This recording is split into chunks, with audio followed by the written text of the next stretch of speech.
एक किसान के पास बहुत सारी मुर्गी थी और मुर्गी बहुत सारे अंडे देती थी और ऐसे এখন থেকে আপনিও এমন এআই ভিডিও বানাতে পারবেন।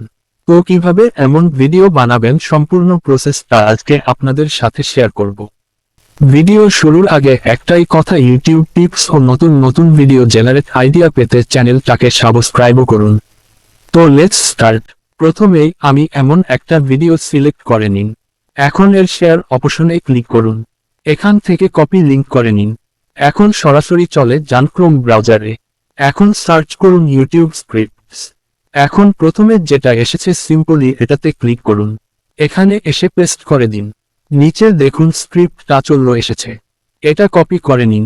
এখন একটা অ্যাপ্লিকেশন লাগবে, তার জন্য চলে যান প্লে স্টোরে। এখানে সার্চ করুন চ্যাট জিপিটি। এটা ইনস্টল করে নিন। এখন সরাসরি এই অ্যাপসে ক্লিক করুন। এখানে কপি করা আনা স্ক্রিপ্টটা পেস্ট করে দিন। এরপর এখানে ভিডিওর জন্য অডিও বানানোর জন্য লেখা দিতে বলুন। দেওয়ার পর এটা কপি করে নিন। এখন আবারও ক্রোম ব্রাউজারটি ওপেন করুন। এখানে লিখুন গুগল এআই স্টুডিও। এখানে গেট স্টার্টেড এ ক্লিক করুন। তারপর এমন আসার পর নিচে টেক্সট অডিও এটাতে ক্লিক করুন। এখানে প্রম্পটটা পেস্ট করে দিন। তারপর রানে ক্লিক করে অপেক্ষা করুন। এখন অডিও তৈরি হওয়ার পর এটাতে ডাউনলোড করে নিন। এখন আবারও চ্যাট জিপিটি এ যান। এখন এখানে লিখুন ভিডিও বানানোর জন্য ফটো স্ক্রিপ্ট লিখে দিন। লিখে দেওয়ার পর এটা কপি করে নিন। এখন আবার ক্রোম ব্রাউজারে যান। এখানে লিখুন গ্রক এআই। প্রথমে যেটা এসেছে তাতে ক্লিক করুন। এখানে প্রথমবার সাইন ইন করে নেবেন। তারপর এখানে লেখাটা পেস্ট করে দিন।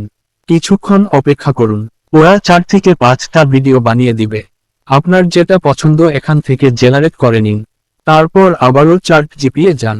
এখান থেকে দ্বিতীয় প্রম্পটটাও কপি করে নিন। আবারও চ্যাট জিপিটি যান। এখান থেকে দ্বিতীয় প্রম্পটটাও কপি করে নিন। আবারও গ্রক এআই এ আসুন।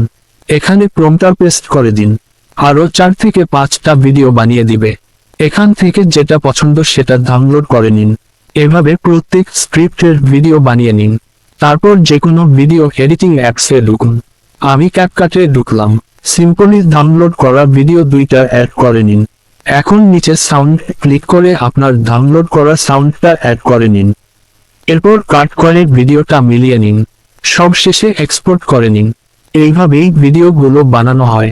ভিডিওটা ভালো লাগলেই লাইক কমেন্ট শেয়ার করে দিন। দেখা হবে নেক্সট ভিডিওতে। আল্লাহ হাফেজ।